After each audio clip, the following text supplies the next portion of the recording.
we have to talk about consciousness.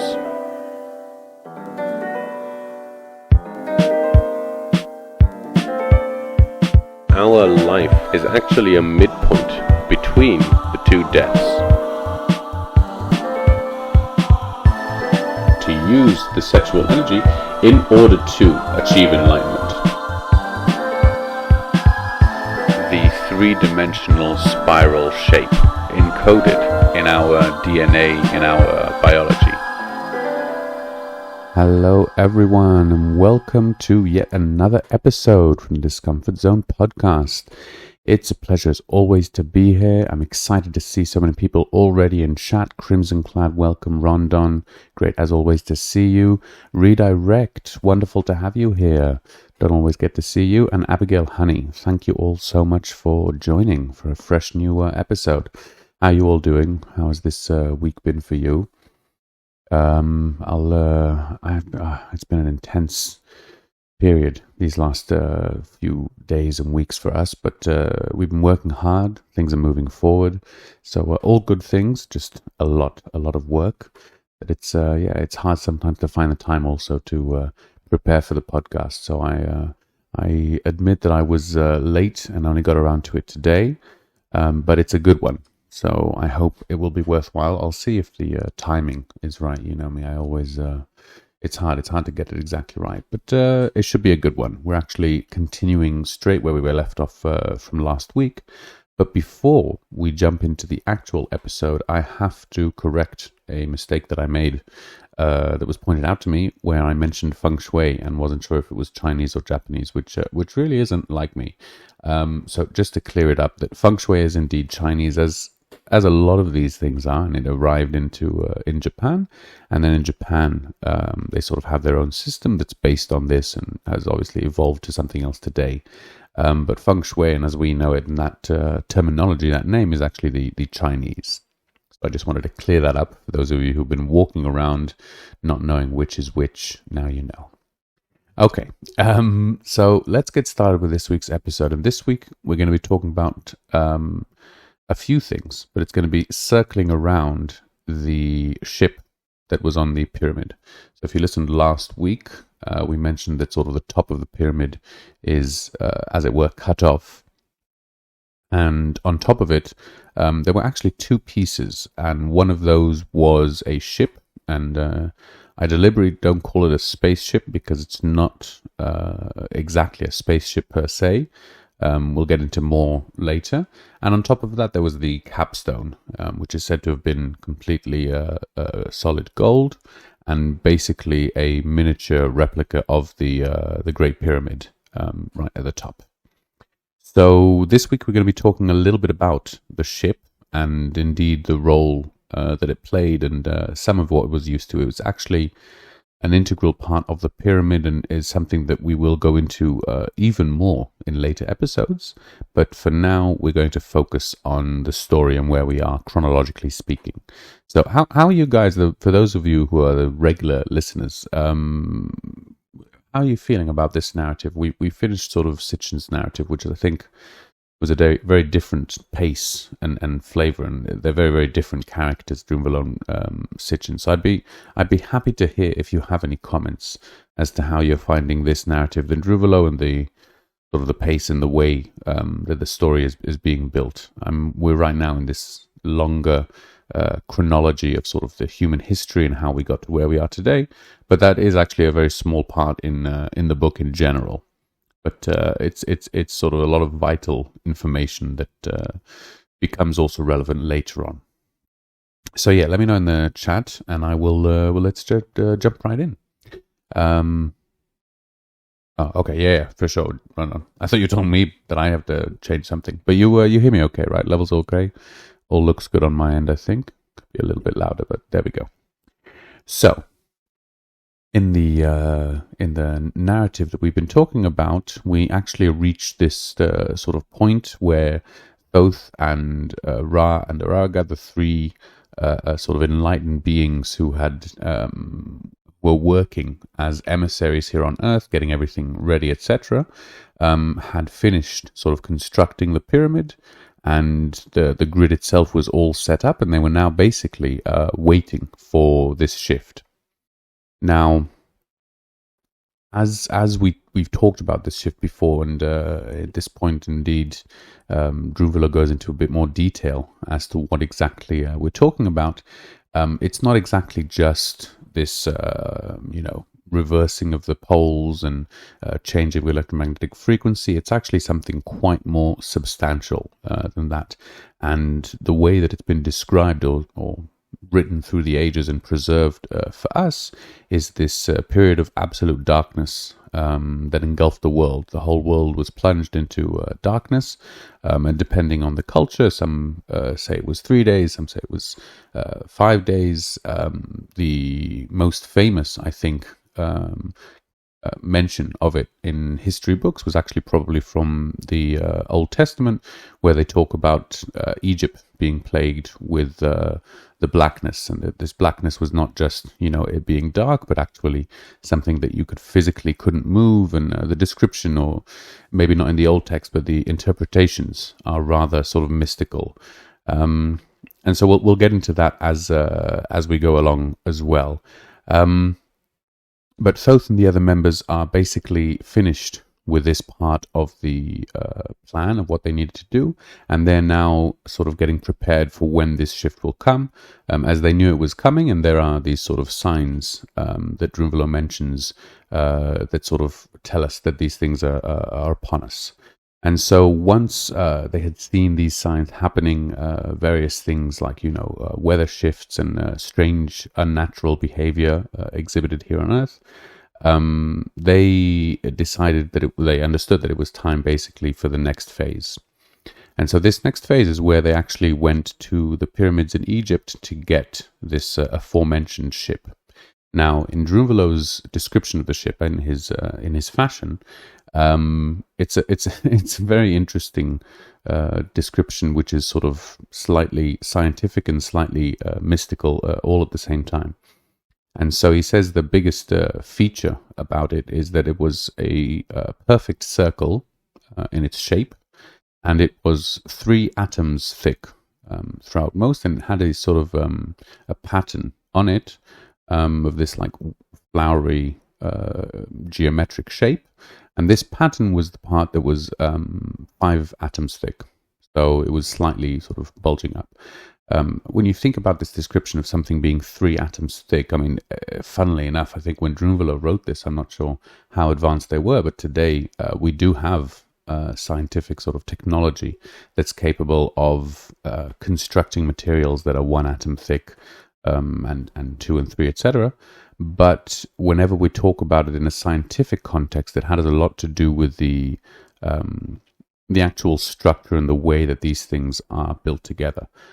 With Drunvalo's very, very skim description of the ship and the technology and how it works, it seems very important to emphasize that this ship was not merely a physical structure. So even with this scientific description of it being, very, very thin, as it were, and this geometric shape, it's clear that this is not a purely physical structure that was assembled in the 3rd dimension.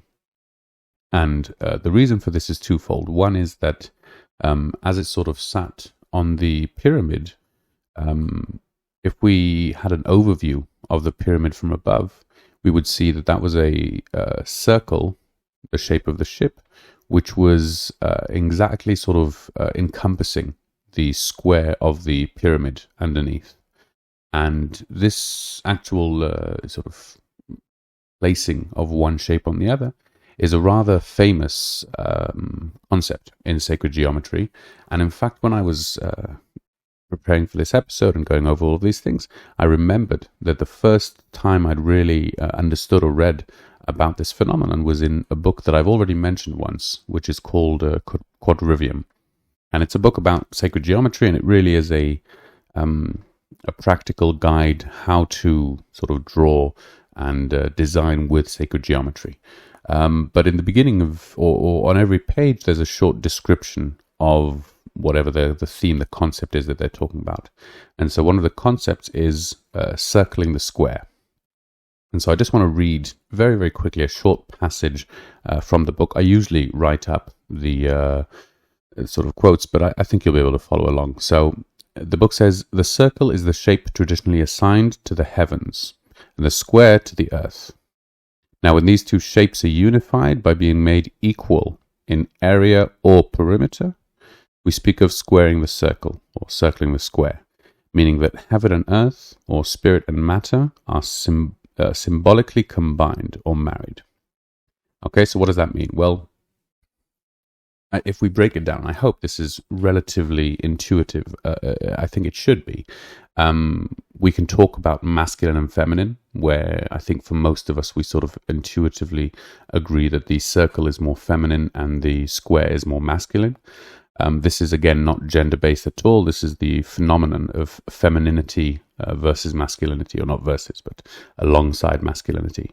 And so with that, the femininity was always the heavenly, and the masculinity was more earth-centric, as it were.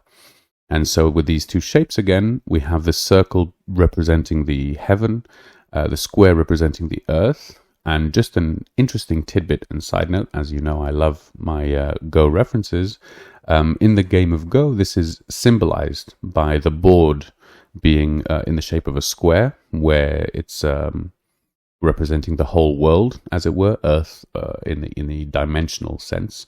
And on top of it, you place the circles, which represent either the people, but sort of the spiritual element, the moving, dynamic element, the yang to the board's yin, as it were, sort of the motion that's on top of the stillness. So these concepts of circles and squares and the way they interpolate, interact, are really robust in human culture and human history. Less so, obviously, in the West, because we're slightly less spiritually and mystically inclined. But in all of the places where people dealt with these subjects, it was very clear that these two shapes and their interconnection were meaningful.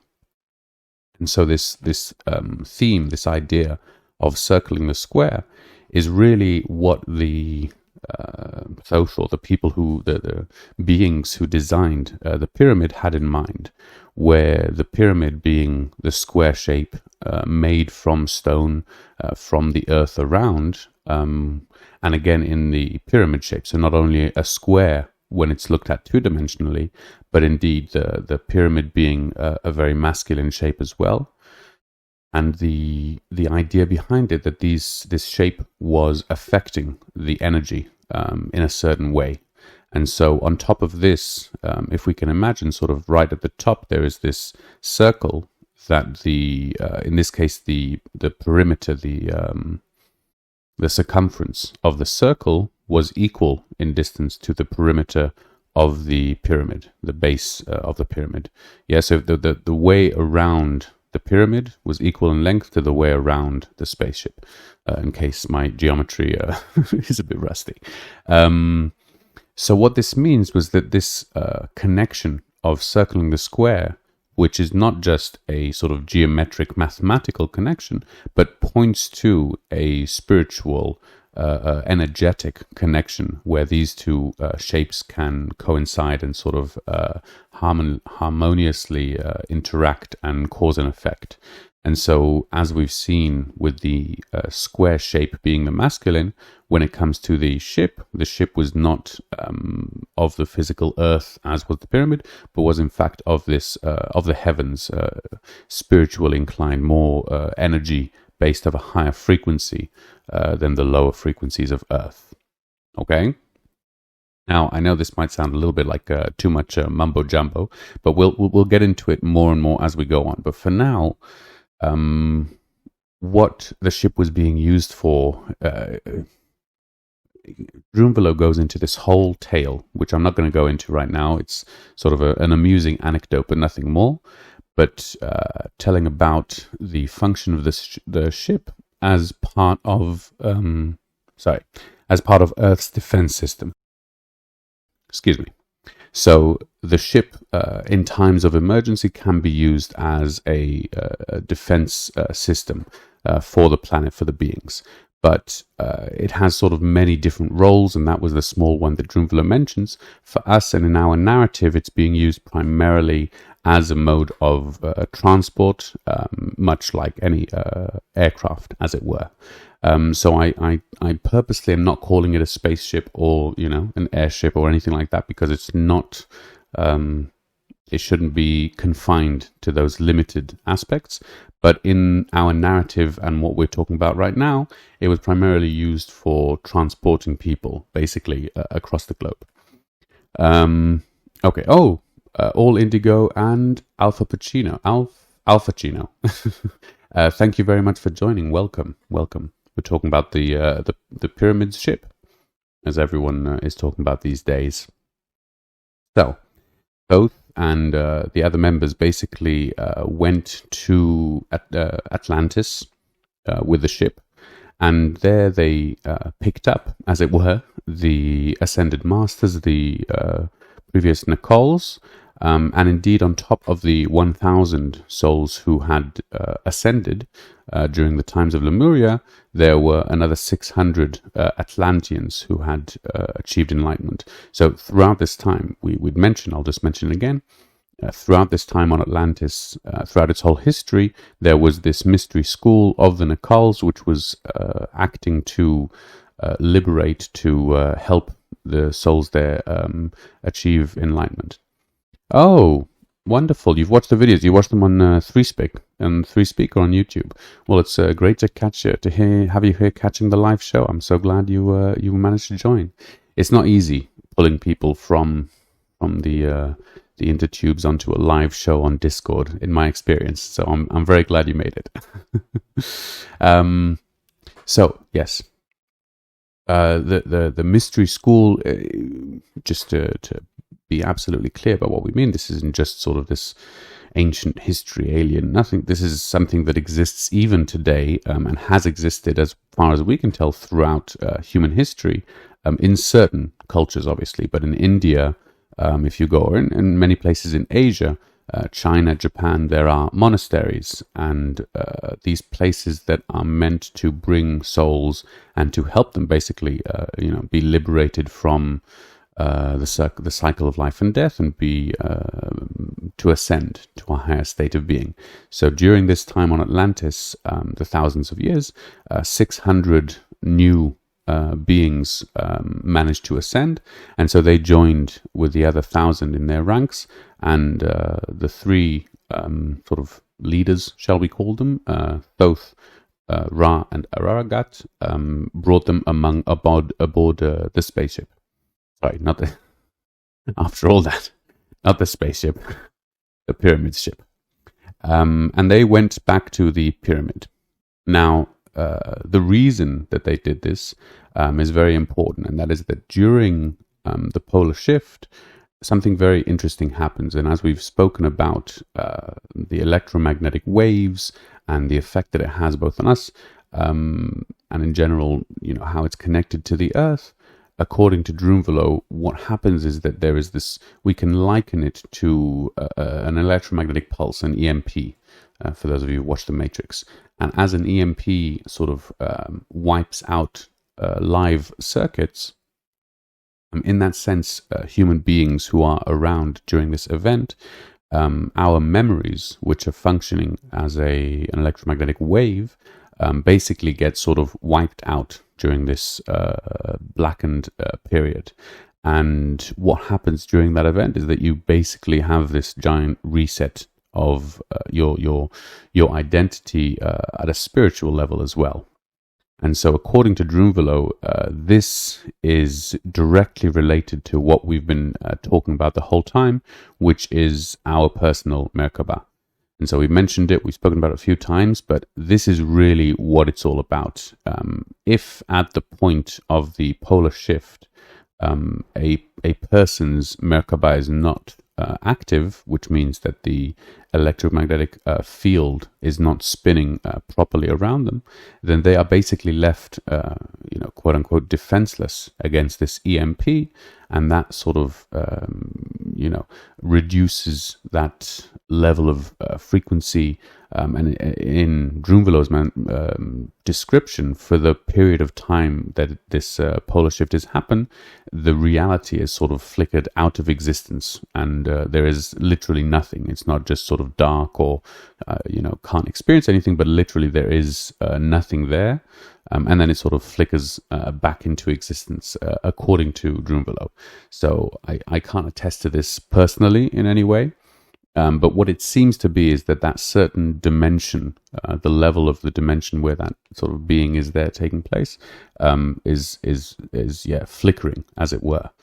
And because of this, that's the reason, that these beings want to awaken their Merkaba and be able to defend themselves, but that they actually got inside the ship and flew to the pyramid to wait there, because in that situation, they were sort of dimensionally protected from being sucked into this void that is being created.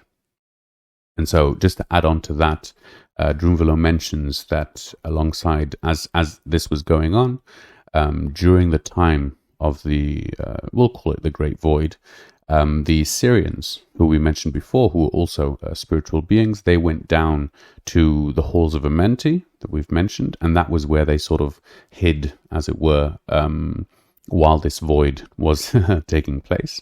And as he mentions, he doesn't know where the Nephilim went, which is interesting, and we'll talk about in a sec. But that, according to him, they sort of managed to leave that dimension and wait in another dimension until it ended. And so it's not clearly stated, but this is just a very, very crucial, interesting point that a lot of time comes up, which is, if this is the case, if the Syrians and the Nephilim and the Atlanteans and all of these spiritually advanced, higher dimensional beings were here interacting with humanity, where are they now? What happened? And if they're still here on Earth, why don't we see them? Why are there lots of TikToks showing aliens, etc., etc.? So I'm not claiming that this is what Drunvalo says, but if we follow his narrative and his chronology, which differs quite a lot from what Sitchin mentioned, it would seem that until the point of the void, all of humanity and Earth and the Syrians and all of these beings were existing on a different dimension to what we are today, on a higher dimension.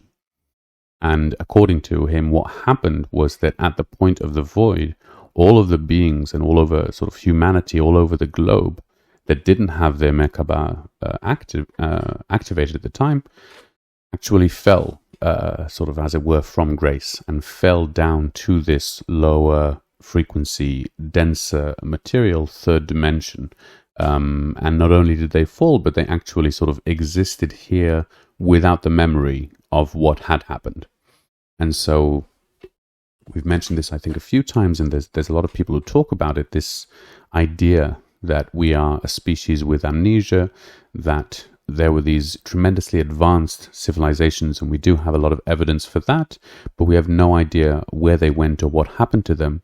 And yet we do have evidence of very, very,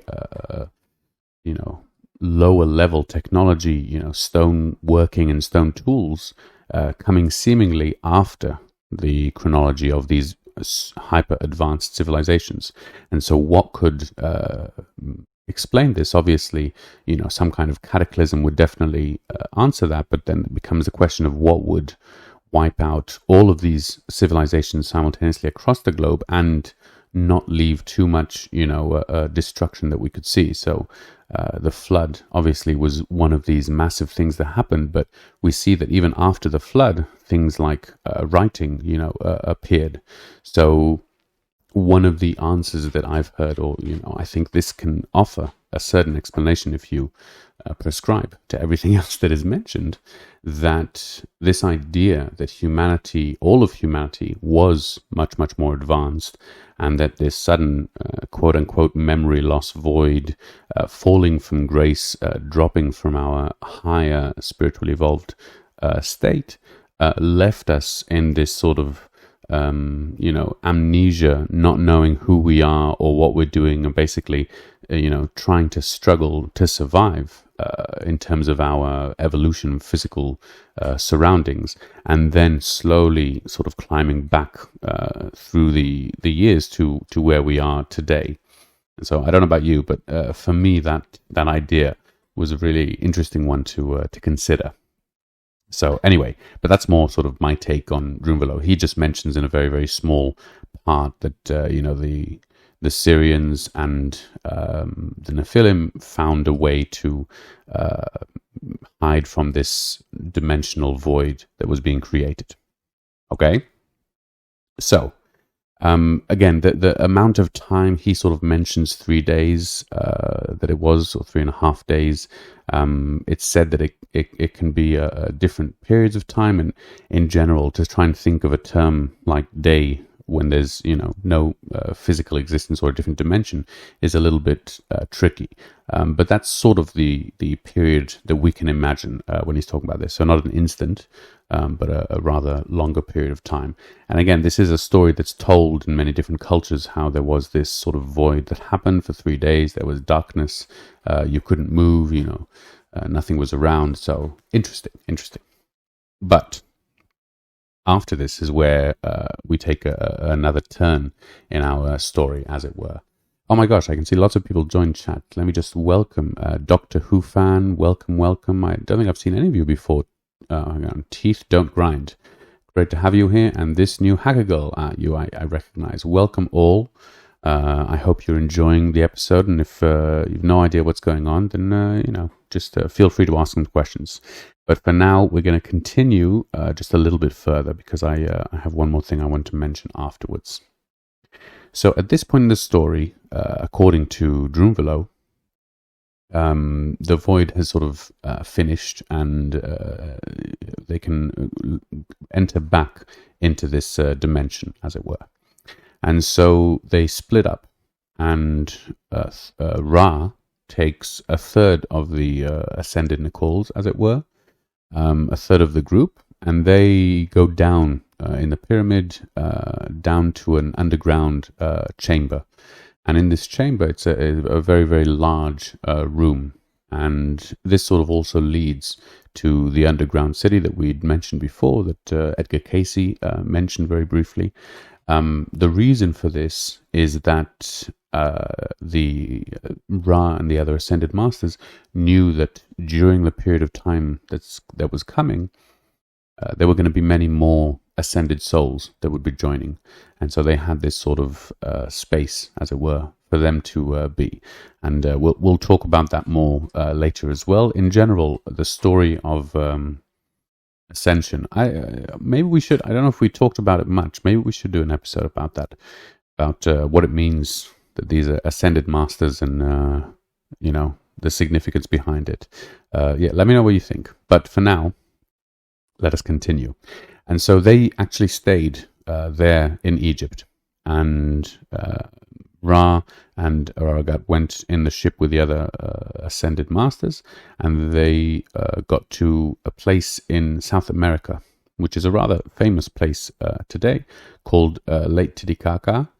And we'll mention that just very briefly for those who have no idea anything about it. I have to say that I've never been, obviously. I don't think I've actually ever seen pictures. I know it's a very famous sort of tourist attraction today, but it's something that actually Sitchin wrote about quite a bit in his books that we didn't cover at all. And this was a very significant place for the older civilizations that were around there. And indeed, in Sitchin's book, he covers in great detail the evidence in the place that show the smelting and working with gold from obviously a time in history where not only was no one working with gold according to mainstream science, but that there's no evidence of where that gold went after it was processed and used. But nevertheless, Lake Titicaca is obviously a very important place culturally and historically, and it's something that appears in many, many books.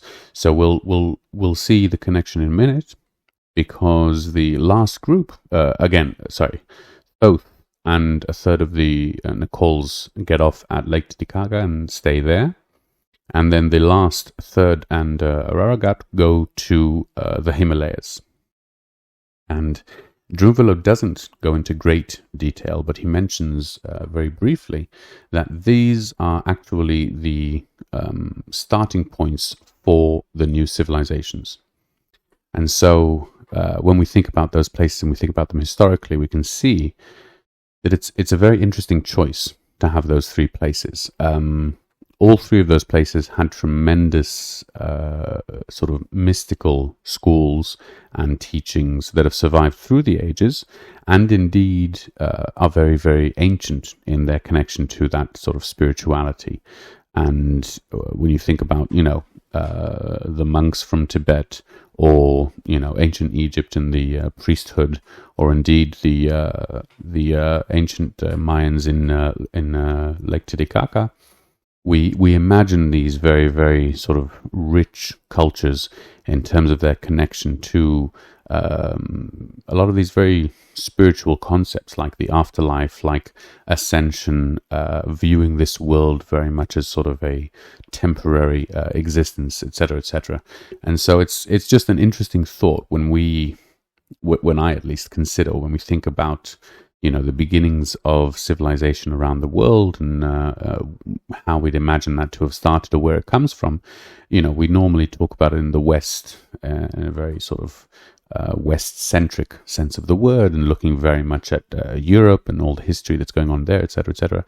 We very rarely think of the Himalaya, I think, for us at least, as an important place historically for humanity. And it was only, for me, I think really when I went there, the first time I'd actually read about it was an autobiography of a yogi, which was a very powerful and meaningful book for me at the time. And in there you can really tell the author's reverence to the Himalayas, not as a place and not just as a spiritual place, but really as an entity. Speaking about them as beings, that are revered, that interact as almost gods in their eyes. And we see the same thing very much in ancient Egypt, and Egypt today as well. Obviously, the pyramids are considered much more than just these magnificent stone structures or even tombs. But today, even today, they're still seen as religiously and spiritually significant places. Indeed, people all over the world not only come, but very strongly believe in, the powers that they have for meditation and aiding in all these spiritual practices.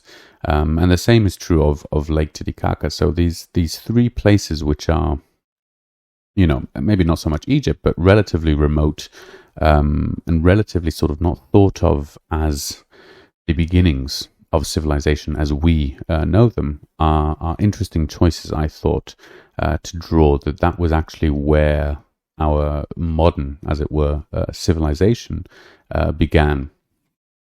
Now, what's interesting is, again, the division of these beings between those places, because it's, I think we've also spoken about it, Thoth played a very important role in ancient Egypt, the civilization that we know of as ancient Egypt, 4,000 years ago, more or less. Thoth was a very important god there, invented scribing, etc., etc. So this idea that Thoth actually began somewhere else is something that might seem very strange.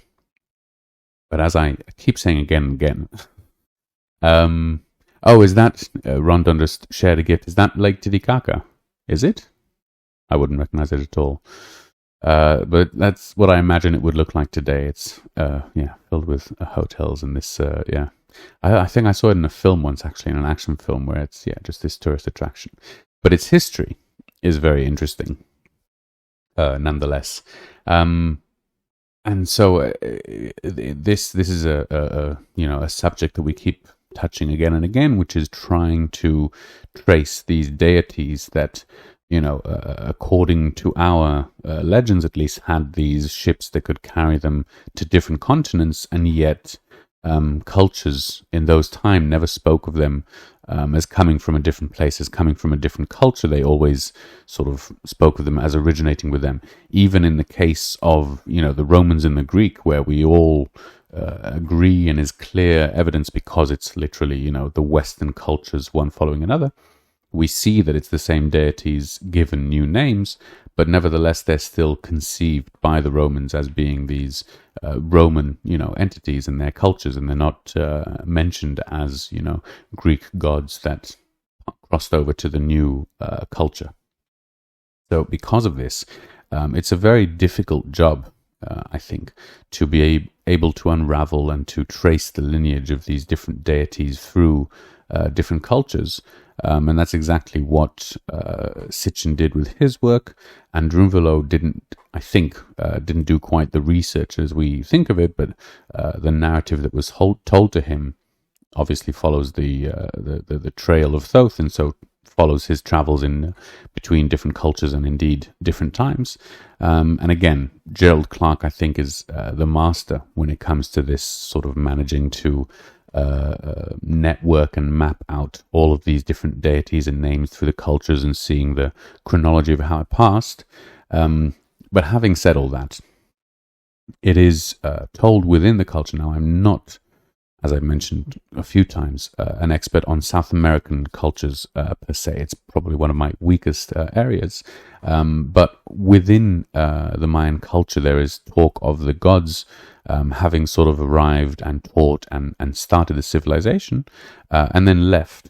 And indeed, when they left, they promised that they would return one day.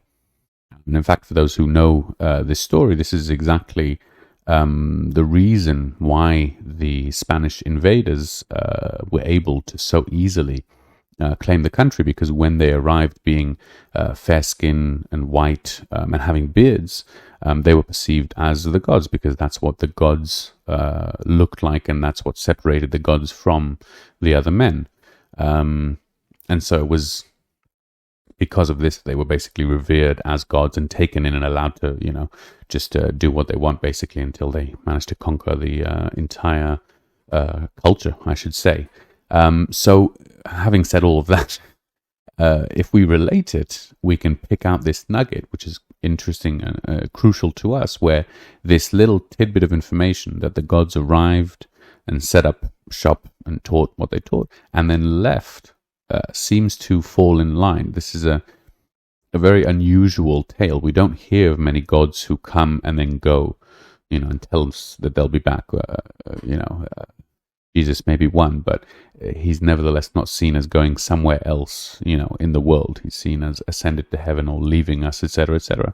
But the narrative that we are following through Sitchin's writings, through Drunvalo's narrative, is of deities and gods who are sort of crisscrossing around the globe and, traveling between continents. And obviously, if this were the case, then they would be having an impact on these different cultures as they came into contact with them. And indeed, we see that, I think, very, very much so, at least in Mesopotamia, and that whole period where there was a lot of this sort of intermingling between the cultures and between the gods, and it was much more sort of locally based. There were areas which were under certain gods more than sort of political affinity, and various sort of tribes or people that were, that would move around, as it were, that were more nomadic, learned to adopt the local, gods, the local religions, and learn to pay homage to the local deities that were there.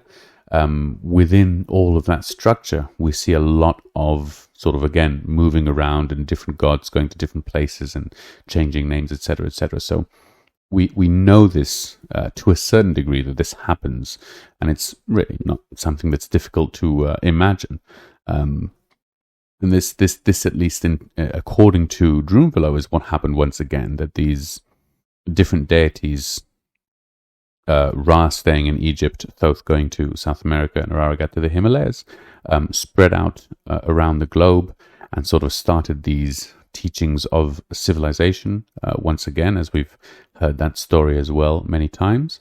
And in the future, in fact, sort of left those centers in order to continue work elsewhere and differently, as it were, and so on. Okay, well, let's see. What are we doing for time? Okay. We've got about 20 minutes left. So how do you people in chat feel about all of that? Was that clear enough? Does anyone have any questions? Because, to be honest, I don't want to open a whole new subject right now because we're close to the end. Because next week we're going to carry on talking. We're going to be talking about the sacred sites, and more about the consciousness grid that was being constructed. So throughout this whole sort of tale, as it were, we remember that Thoth and Ra and Ararat began their work with the reconstruction of the consciousness grid in order for it to be ready in time for humanity. And then once the sort of void took place, this again happens to relate to the void and the EMP, as it were. The I call it the EMP. It's not exactly, because it's not exactly. I suppose it is in a way, right? An EMP. It is an electromagnetic pulse in a way. So yeah, poles shifting. So in the same way that our sort of memory and our consciousness would be affected and would be, as it were, wiped. In the same way, if there is a sort of consciousness grid that is inactive, that's still standing when this void occurs, then it would, as it were, sort of be wiped out, and that level of consciousness wouldn't be open for new souls to be able to join, which is why Thoth and the others had to construct it and have it all up and running and being active before the void happened, so that after the void, the grid would already be there and would be able to accept sort of new souls that were prepared to join. Okay, so Rondon says you have some off-topic questions. Well, let's hear some questions, because I have my things. But to be honest, when I was thinking about it, we were talking about the connection. You know what? I actually barely mentioned this. So let's very quickly, with the few minutes that I have left, just go over the pyramid. We mentioned this very briefly, but I didn't quite clearly state it. The other thing that Drunvalo mentions about the ship is that the way that the ship is powered, and there's sort of mention in a few people who've researched this and spoken about it, that there's different propulsion methods, as we know, but in fact, as we said in the beginning of the episode, the ship itself was more energetic than material. And so the way the ship itself acted and was propelled was by connecting with the pilots, as it were, Merkaba, an energy system. And so the ship itself was not merely a vehicle that was outside of, the physical body, but it was intertwined, as it were, spiritually, energetically, with the pilots, Merkaba, with their own personal, consciousness, and that was how they were basically controlling it. And so both, flying forwards and backwards, but indeed going, through dimensions or different, higher energy, higher vibrational abilities. And it's funny to think that, Drunvalo is talking about this. The book came out in I can't remember, early 90s, I believe. I'll check that in a minute. And I'm sure that back then that idea would seem sort of tremendously far-fetched or quite sci-fi. But today that concept seems to have sort of grown in popularity. We can think of a few examples, probably The Matrix being one of the earlier ones, where you're sort of plugged into this, machine, and then that machine is basically interacting with you on a sensory level within your brain. But if we think about it more closely related, it's probably to avatar, I would say, in a certain way, where you're sort of connected to this drone, directly to your body, to your consciousness, whatever you think or move or feel, you're controlling, as it were, this avatar. So it's interesting that this very, very bizarre alien sci-fi technology that, if you talk about it, then even now, really having a vehicle that's controlled, by connecting with your spirituality, is a concept that today is actually much closer than it was. There's another film. Is it Pacific Rim? I can't remember. I'm not sure if I saw. There's a film where they're in these giant mech suits, and you need two pilots for some reason. All this technology, and you have to have two people, and those two people have to be exactly in sync, sort of consciously, and only that way they can power the ship. Does anyone know what I'm talking about in chat? Never mind. But I remember seeing something like that. So it's that according to Drunvalo, that is the nature of this ship and how it works. And indeed, this ties in once again to it being used as a defense mechanism when it's sort of necessary. According to Drunvalo, there is a person who is, pure enough, as it were, that's able to find the ship and use it in cases of emergency in order to do what's necessary and defend the planet.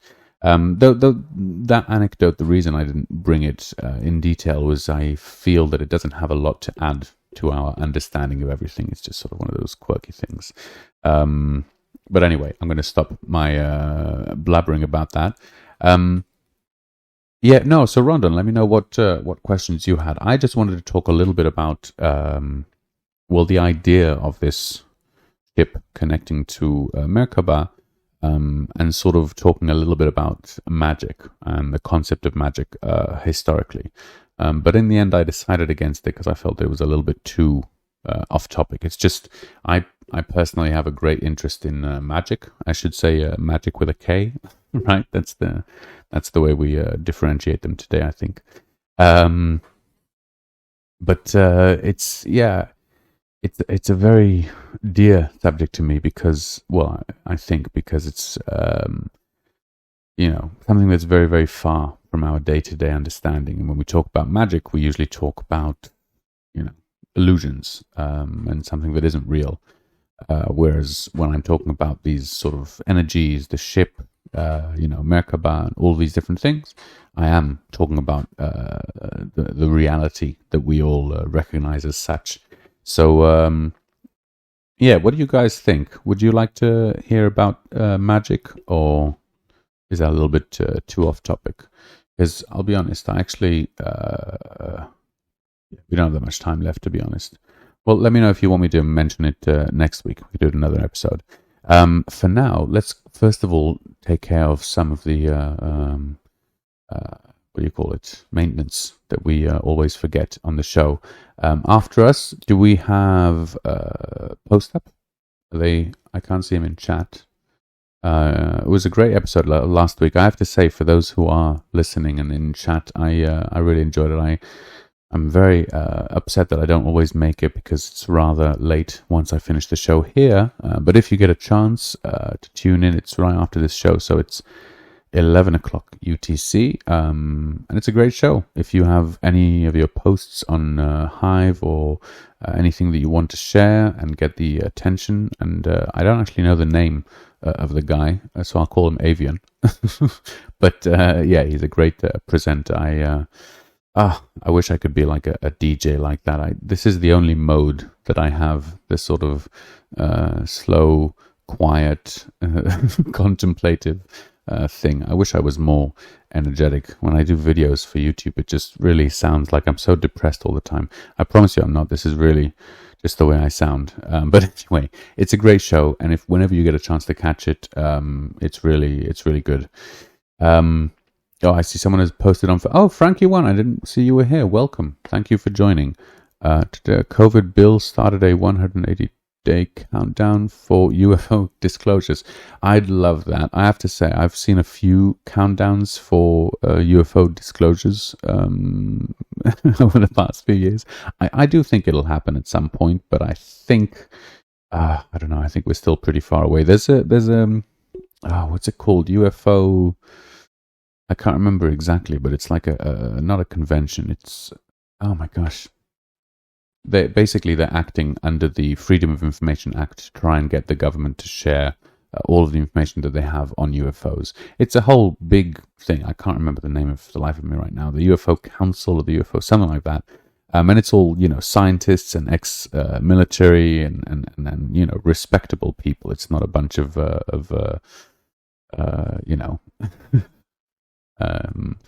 characters, shall we say. But yeah, they've been working for a long time. They have lawyers. They have a convention every year. They've really been growing both in popularity and in really the strength of the movement. But yeah, I mean, I think the last one who was really close to doing it was JFK, no? Who was really trying to get them to release what they know about the UFOs. So we'll see. We'll see. I hope it's true. 180 days. That, oh my gosh, do you know how long 180 days is? I'll never remember in 180 days to test for it, but we'll see. Anyway, I hope they do, nonetheless. Oh, you arrived late? Well, that's fine. Also, if you ever want to, I'll just mention, you can always catch the show if you've missed it on all your podcast apps. Just look for DZP Podcast. Yeah, I mean, I think I'm on most of them by now, so you can have a look. Am I a Kabbalist? Is that like Kabbalah or Kabbal? Because there's a difference. I'm probably both, to be honest. But yes, I my take on Kabbalah, as it's mentioned as it's pronounced, I should say, in English, as opposed to what do we say in Hebrew? Kabbalah? We don't say Kabbalah. Kabbalah. I don't know how to pronounce it. You've confused me. It's like bowl. But I read Eliphaz Levi, who was a French writer, and he was a sort of Gnostic, I think you'd say, alchemist. Yeah, Kabbalah. And he, sorry about that. And I really enjoyed his writing. Honestly, he is sort of one of the pioneers who brought this, very secret, mystical Hebrew teaching to the West. One of the first ones who connected it with astrology, who connected it with the tarots. He did a lot of very, very interesting work, specifically with the Kabbalah. So I did enjoy his writings. I'm very biased. I grew up, with Kabbalah, at least, to a certain degree, in the concepts and having it around me. So I've always been tremendously demystified of it. And honestly, I do have a little bit of a little bit of I think negativity towards it, like still stored up from my childhood, which I'm trying to work through and I'm trying to deal with. But I can't say that I'm completely neutral when it comes to all Jewish related things. Having said all that, obviously, at least to me, all religious spiritual teachings have a secret teaching as well, have a mystic school, have a mystic side to it, that I've know of, at least. I'd be interested to hear of any that don't. But all of these secret teachings agree on a great number of things. Obviously, there are some differences and mostly sort of different languages, different ways of thinking about it. But when you get right down to it, there is so much agreement amongst all of the secret mystical schools that Kabbalah, being one of them, in my mind, is equally right to, Sufism, or, I'm not going to list any of them because I'll embarrass myself by the ones I forget. But basically, if you go through the list, I really enjoyed, for a long time, I can't remember when I was in my late 20s, but I really went through a lot of these different mystical, secret teachings aside, which is funny because now, there's books upon books upon books about all these subjects that for many, many years were sort of guarded, till death by most of these places. Yes, a cult, exactly. But, we'll mention that as well in a minute. But yeah, I sort of was very, very I think, surprised at first and then sort of pleased. And with time, the more you learn and the more variety of them you learn, the more you see the patterns, the easier it is to pick up the new ones. So I don't think that Kabbalah is unique or special, any more than the other secret teachings. But I do believe all of these secret teachings honestly have probably more to teach us, at least nowadays, than the more common known religious counterparts, I would say. But that's my take on it. I have heard some interesting theories by some learned folk, I should say, about why that is, that suddenly, in today's age, all of these tremendously secret teachings that were really, when you think about some of these things, Tibetan monks, for example, or Sufism, all these things, you would literally be killed before you divulged the secrets. We mentioned sacred geometry in Greek as well, and suddenly, and very sort of unanimously, all at the same time, all across the globe, so many of these teachings have come out. And this isn't just, as I thought in the beginning, as can be claimed, sort of the age of information and the internet and just the accessibility making it possible. This is also people coming out, and indeed many students being told by their teachers. This happened in India a lot. You need to go and share this with the world. It is now time for you to share this with the world. And that seems to be a theme that we come across. And indeed, in Druvalo's writing, we come across it as well, that some of these teachings, some of these writings were given to people thousands of years ago who were told, this is not for you. This is for the future. Humanity will need this information one day, and you are the keepers of that information. You must keep it secret because others will seek to destroy it, because it's important that it survives. And when the time is ripe, this information needs to come out, as it were. So that's probably a massive subject for us to open up at the end, but just a little tidbit if you're interested and if you want to check into it a bit further. I was very, very surprised when I discovered this.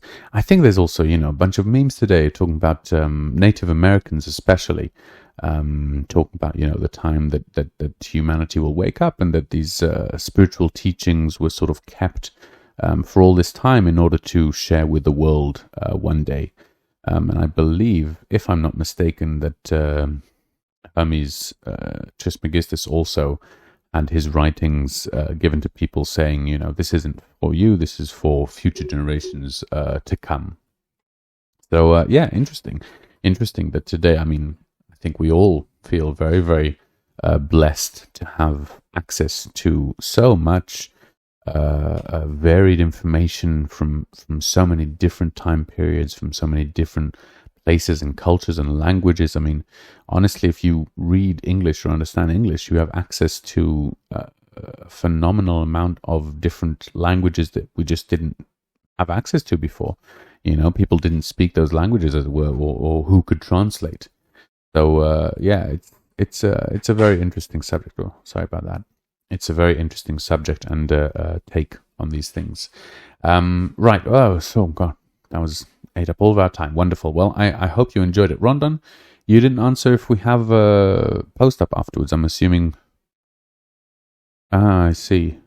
Yeah, I only now understood your message. It was too much and I couldn't understand what it was.